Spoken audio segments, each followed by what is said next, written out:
In the face of various issues including China, North Korea, Europe, and even our own government shutdown, the Dow Jones just pulled off something it hasn't done since 1995.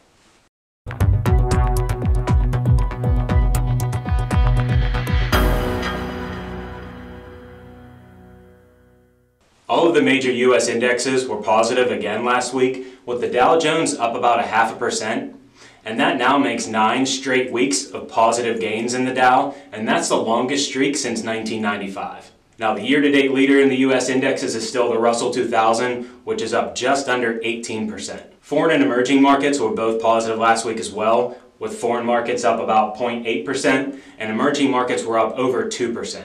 And now, emerging markets are up over 10% for the year. Today we're looking at a chart of the Shanghai Composite Index, which is the main index out of China. Now, the reason I wanted to touch on this today is because emerging markets had such a strong week last week, and China is one of the biggest components of emerging markets. We're looking at 3 different things here on the chart.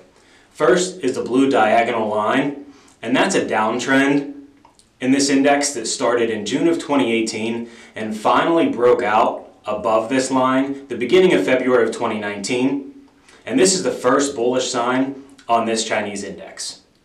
Next, I want to focus on the thin blue line through the middle of the chart, and that's the 200-day moving average. And recently, the Shanghai Composite Index broke out above the 200-day moving average, which is a second piece of bullish information here out of this index. Lastly, we're looking at the blue box, and this is a resistance zone on the Shanghai Composite Index. And last week we talked about the S&P 500 and how this resistance zone on the S&P 500 was very important because long-term resistance zones and levels are always more important than the short term.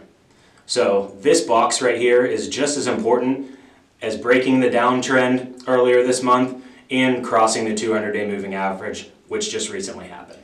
As you can see on this chart, in October of 2018, the Shanghai Index went up and tested this zone, but it failed. So now we're right back at this same level. So we'll see how the Chinese markets react, especially since the US and China look like they're pretty close to making their deal on trade. As we first talked about last week, we heard rumors that the United States was willing to push back the March 1st trade deadline for extra tariffs on Chinese imports. And President Trump confirmed over the weekend that that was true. The deadline is going to be pushed back for 60 days as the negotiations between the United States and China have continued to progress. We feel that as the United States wraps up the trade negotiations with China, we're going to start to see President Trump turn up the heat on the European Union and possibly look to start a trade war with them, adding extra imports on auto tariffs and other goods. And also, some other news out of Europe over the weekend. They stated that the European Union may possibly push back Brexit for another 2 years. These 2 pieces of news could be a complete disaster for the European Union, and we need to start watching their markets closely. And lastly, President Trump tweeted out last week that him and Kim Jong-un are starting to see eye to eye, and negotiations are going so well that they scheduled a second summit for this upcoming week in Vietnam. So there's not a whole lot of economic data coming out this week, but 2 things that we are looking at closely are first, the US GDP numbers from the 4th quarter are going to be coming out this Thursday. Also, Europe and Japan are both putting out their CPI numbers, and those 2 are the biggest components of the foreign markets. Thanks for watching, and we strive to give you everything that you need to know about the markets in 5 minutes or less. Like our Facebook page and share the video. Thanks.